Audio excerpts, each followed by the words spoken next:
All right, so first off, I want to say all praise to Yahweh in the name of his son, Yahweh Shai, in the name of the Holy Spirit. Double honors to my elders, apostles, and the bishops of Great Millstone. Also, shalom to the remnant and the elect of Israel. Lord willing, I'm of that number. Okay, so the previous video we were talking about started off with the 2 videos ago speaking about the MotB. All right, second video, Spirit had me just go into he. All right, this Esau Edom and the type of spirit he has, why he's in that position, and things like that. All right, so we're going to continue with this breakdown. All right, so where we ended was we were going to go to Psalm 73, and I think we're going to start around let's see, man, hey, we can start up top at 1. Okay, the heading reads, "The end of the wicked contrasted with that of the righteous." All right, we had just got done mentioning Esdras. All right, for Esau is the end of the world, Jacob is the beginning of it that followeth. Okay, so we're going to look at this a little bit. Psalm 73 and 1 says, "Truly, Yahweh Baal Shem Shai is good to Israel, even to such as are of a clean heart. But as for me, my feet were almost gone. My steps had well nigh slipped.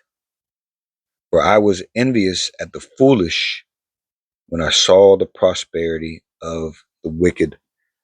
All right. We heard Job call them children of fools. Okay. We've all walked in some kind of envying of the wicked, which is why we turned away from our way, because they uphold wickedness here. Wickedness is promoted. All right. If you are of their kin, their kind, all right, you'll be up there. All right, but if you are an Israelite, you're only going to go but so far. Okay, but that doesn't stop us, from the most part, for being envious at the foolish when we see their prosperity. So we start doing wickedly, all right, to try to have some kind of survival here. That's not the way to go. You want to stick to the side and the path of Yahweh Baal Shem Yahweh Shai. All right, but speaking more so on the wicked now, Psalm 73 and 4, it says, "For there are no bands in their death, but their strength is firm." And why is it firm? Again, that previous video, we touched on that. Their strength is firm because the Lord put them in position. Okay? He put them in position, but they are on their way out. Psalm 73 and 5 says, "They are not in trouble as other men, neither are they plagued like other men." Pointing to, again, who is in rulership. All right? Who is Esau Edom? Okay? There can be the same crime committed, and someone will get off on a lighter sentence, man, if sentence at all. The other will be made an example of. Okay, for when you Negroes, Latinos, and Native Americans get out of line, that's your fucking ass, man. You know, you have to realize whose house you are in right now, just as it goes now, right? And we're not saying that the Lord doesn't rule over the whole kingdom of men, right? Everything. What we are saying is he set up, right, who he wants at the top right now. All right, so this is these people's heaven. All right, so they are not in trouble as other men. Okay, neither are they plagued like other men. All right, this is all pointing to who is who. Talk about prophecy pointing to who is Esau Edom, pointing to who is Jacob, pointing to who is just regular other nations. Okay, and this is speaking very clearly, man. All right, Psalm 73 and 6. "Therefore pride compasseth them about as a chain. Violence covereth them as a garment, living by the sword. Okay, exalting themselves like they are God, right? Let me see. Do I have the NLT over here, or is this the? This is the AMP. Psalm 73:6 in the AMP. Therefore, pride is their necklace. All right, they wear that pridefully, man, shamelessly. It says violence covers them like a garment, like a long, luxurious robe. This is what got them everything that they have. Okay, they live by the sword, and there's nothing that anyone out there is going to do, any of you people out there is going to do to beat them at their own game. Okay, you're not going to beat them with the same blessing that the Lord gave to them.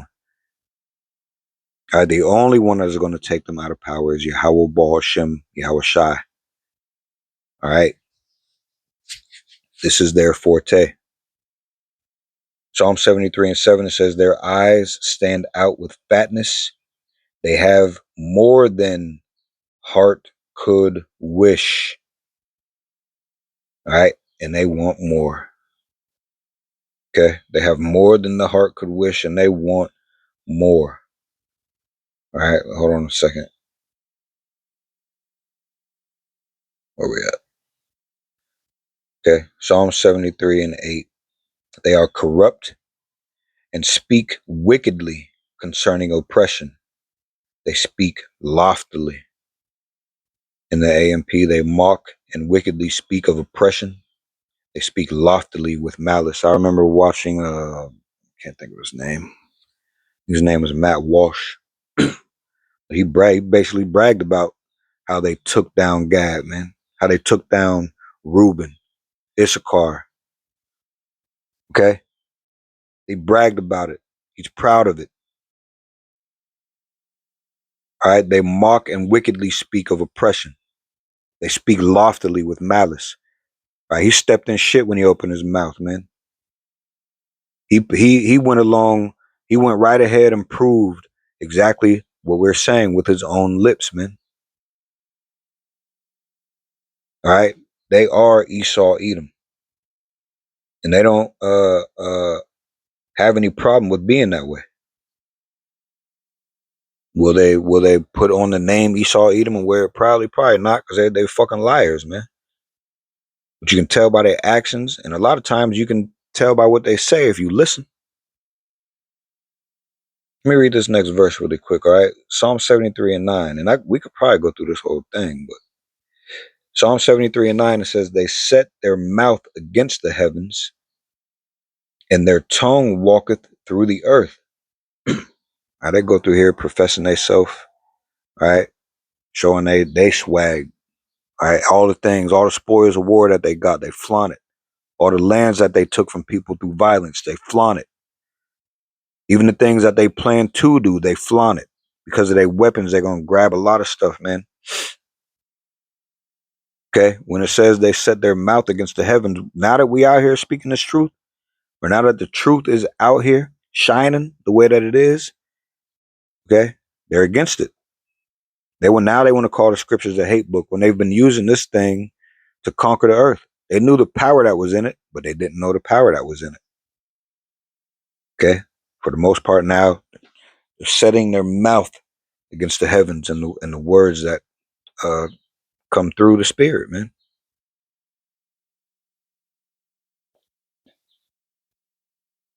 All right, so back here it says their eyes stand out with fatness. They have more than heart could wish. They are corrupt and speak wickedly concerning oppression. They speak loftily. So just like Nebuchadnezzar, right? Just like he looked at Babylon and boasted of his own power, what do you think Esau Edom is doing? Again, that's a blueprint to how Esau is thinking.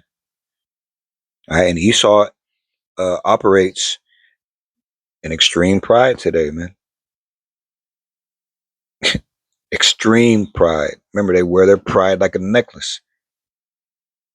All right, so the elites believe that this new world order, all right, is going to come to fruition and it's unbreakable. But again, if you look at what happened in Daniel 4, all right, it tells you that the watchers are documenting every move and they're not using no fucking blockchain technology. This is the Lord and his watchers looking at everything. Okay? And they're going to chop down Esau. And it's already set in motion. And there's nothing that they can do. So, of course, they would speak against the heavenly words that we speak. All right? They don't want their dominion to end literally. And they don't want it to end figuratively. In the speech that we speak, it's ending. All right? So let's look at the beast's heart.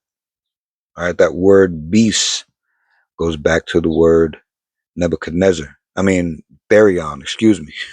Back to the word Nebuchadnezzar. All right, it goes back to the word Therion. Okay, and to understand how this current dominion, all right, Esau Edom connects to Daniel 4, we have to look directly at this word for a second here. Okay, it describes the beastly nature of this final kingdom before the Lord's kingdom is set up. So in Daniel, Nebuchadnezzar was given a beast's heart. All right, prophetically, this beastly nature manifests perfectly today through the ruling power structure, which is the Edomites. All right, and they operate completely devoid of or absent of the laws of Yahweh Baal Shem Yahweh Shai. When you look at that word Therion, all right, this carries a deep, dark, all right, meaning that unmasks the characteristics and the traits of Esau, all right, and his dominion. Okay, so what does Therion mean? It means wild, untamed, brute. All right, I think in the interlinear it says a brutal, bestial man. Okay, which points to a man being like a savage creature. All right, or a venomous monster, man. All right, it doesn't refer to animals. It's referring to a predatory man. All right, that hunts. Okay, that destroys without a conscience. Matt Walsh. Okay, the root of the word is, let's go in here and look at this. Hold on. I'm going to go in here and get this root word.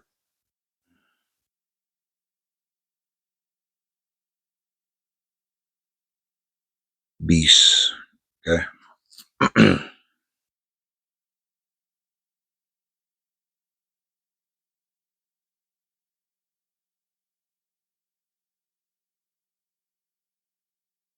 Hold on a second.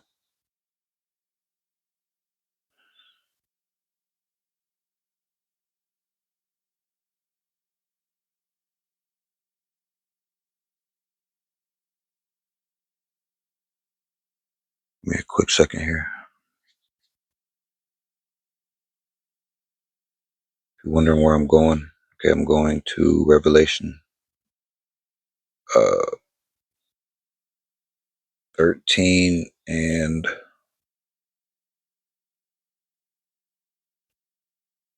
11. All right, going here to the word beast, which is G 2342. Here's the word. Strong's G 2342. Therion. Therion. All right, there we are. Now I want to go to this root word really quick. Here it is. Strong's G 2339. Theta. Theta. It says a hunting of wild beasts to destroy them, but it also says metaphor of preparing destruction for men. Okay? Of preparing destruction for men. All right? So when you look at the etymology of these words, right, the scriptures are showing you that when the basest of men, right, Esau, Edom, are given a beast's heart, which again the blueprint showed in Daniel 4, all right, which speaks of Esau, Edom prophetically. Yes, it does. Just to qualify that again, all right, speaking about Nebuchadnezzar then, okay. But someone who is given a beast's heart will rule the earth through predatory forces, man, like chemical warfare, okay, financial theft, and also physical destruction. All right. So now let's go back here really quick to connect Revelation 13 to Esau's rulership. If you go to the top of Revelation 13, verses 1 and 2.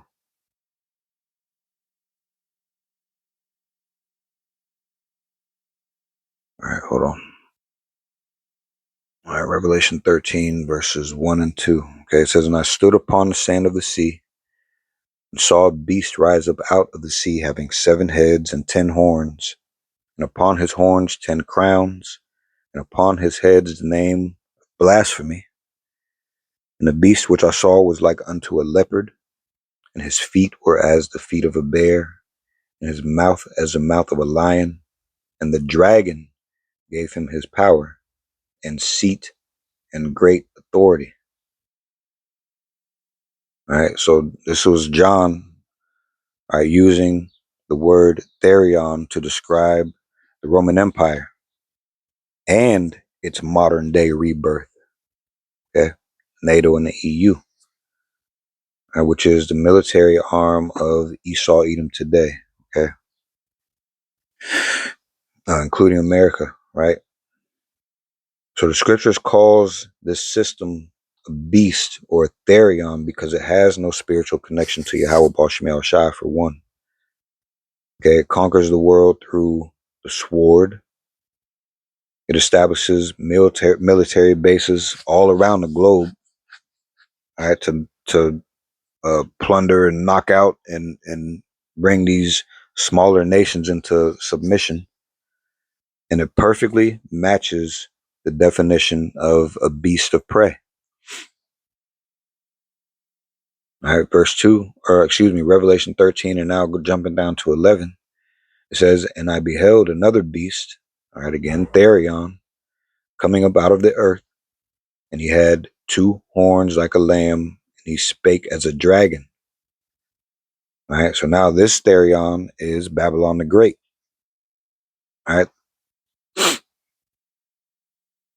so what this place does is it has a facade of being like a lamb, all right, by promoting democracy, freedom, human rights, liberty, things like this. But, all right, the moment that it speaks like a dragon would, like it says up there in that verse, all right, guess what it's doing behind the scenes? It's passing wicked decrees, like weaponizing the dollar or any kind of money that it puts up top. It funds wars. Okay, we were supposed to be out of these wars. From what I remember, a certain someone saying that the war has been over, but here it is, we still fighting this damn thing, man. And it's turning up. It's not up to him, it's up to the Lord. All right, but he is separated from the Lord, man. Okay. What else do? They force abominations upon the earth in the Lord's eyes. Okay, this is a predatory people. Okay, this is a wild beast, a therion, excuse me, disguised as a savior. If you just listen to his words, all right, he'll put that spell on you. All right, the Lord has given us the spiritual power of perceiving his words, matching it with his actions, and knowing who is who. His disguise does not fool us anymore. We see through it. And he has been exposed through the spirit and power of Yahweh Bashim Shai and the understanding of the scriptures.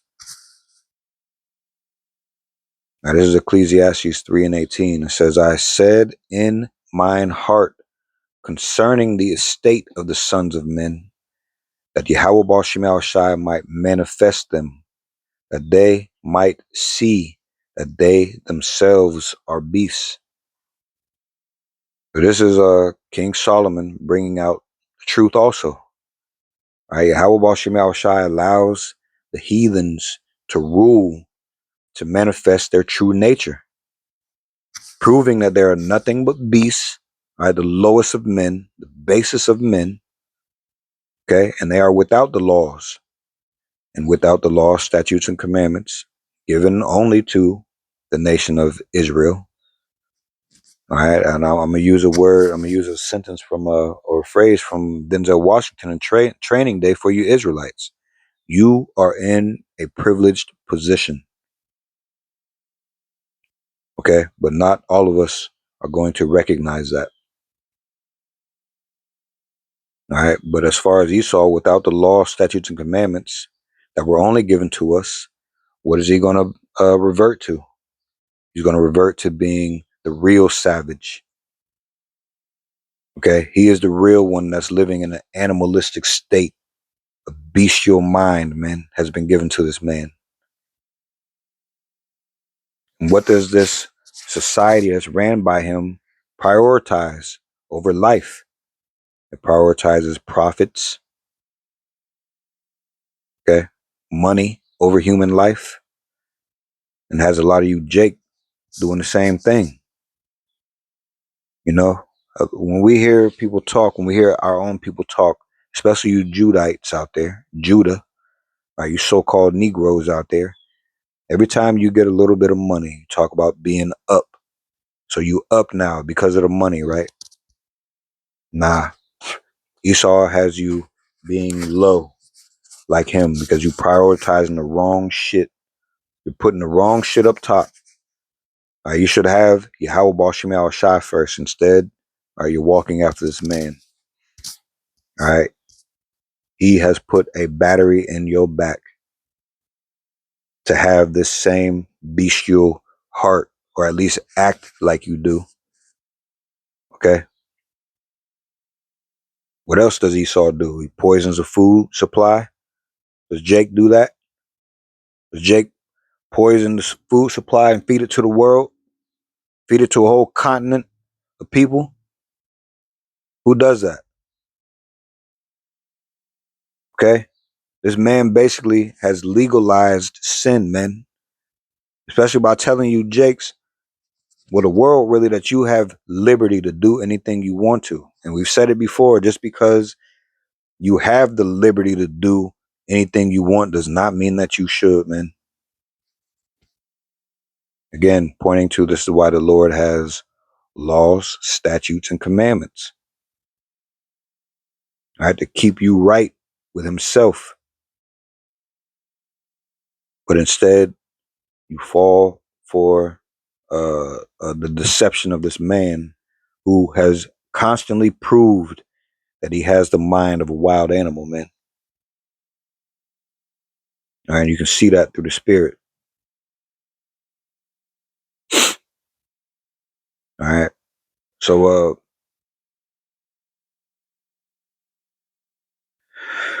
let's go ahead and end this really quickly here. And then Lord willing, we'll come back and we'll talk about some of these policies and things that this man has put into place.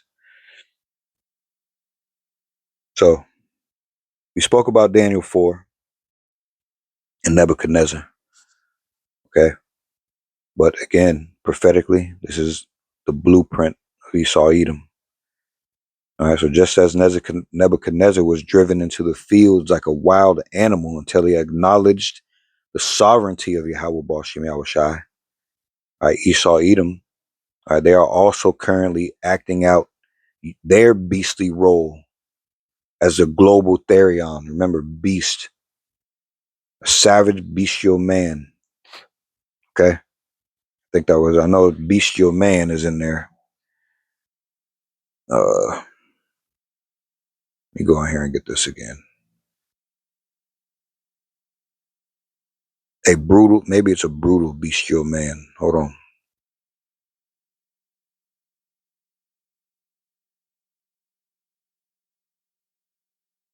beast, Therion.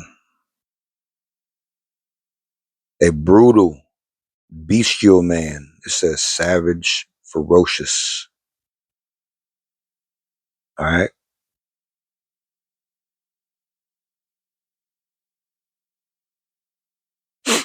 So just like Asaph, all right, his foot almost slipped, right, for being envious at the wicked. All right, most Jake's feet did slip. So you walking apart as a mini beast. All right, that's not a good thing. Okay, they even got the world saying, that saying "I'm a beast" is a good thing, man. You gotta really think about the words that you speak. Okay, but again, just as Nebuchadnezzar was driven out, all right, Esau Edom is currently acting out his bestial role. But guess what's going to happen? According to the decree of the Watchers that we just read there in Daniel 4:17 in the last video, all right, this beastly rule is timed. All right, and Yahweh Shai is going to come back and strip this beast, this Therion, of its power and establish the righteous kingdom. And they're on their way down, man. And everybody who holds to their side is going to get that same judgment. Let me read that again. That was in the last video. So let me read that again. Daniel 4 and verse 17.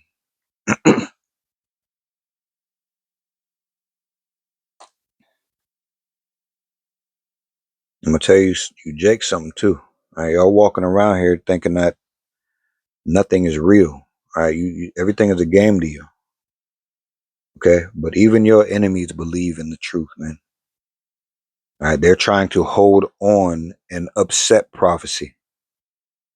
They have to believe in it to try to upset it. All right, a lot of y'all just out here just floating around, just in a dead state, which is exactly their mission.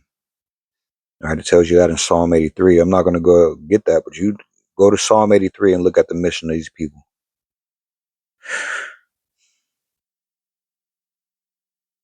So let's go ahead and end this on Daniel 4 and 17. And remember, prophetically, this is speaking about this man, Esau Edom. Things happen over and over again, right? So this beast is in control. This Therion, this bestial man, the ultimate wicked. All right, hear it with that ear.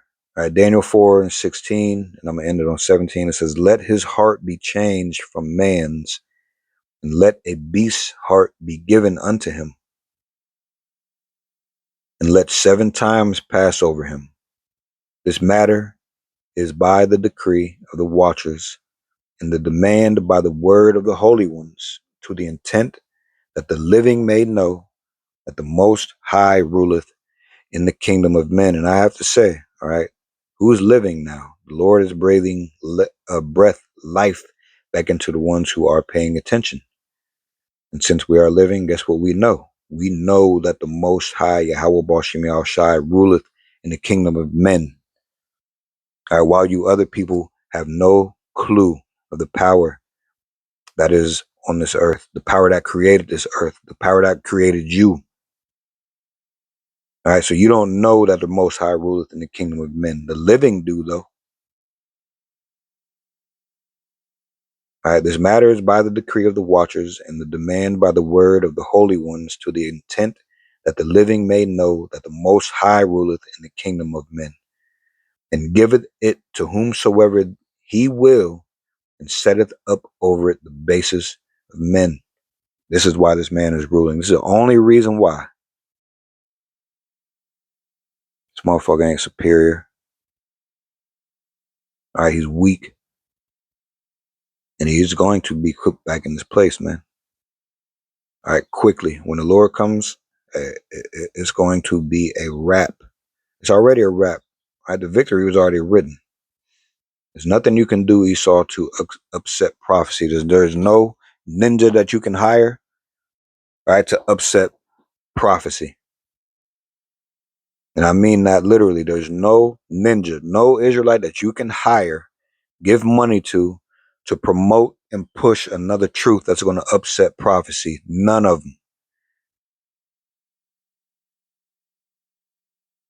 All right. The only thing you helping come to fruition is that man's destruction is on the slate too, along with your ass. All right. So let me make sure I went through. Lord willing, this was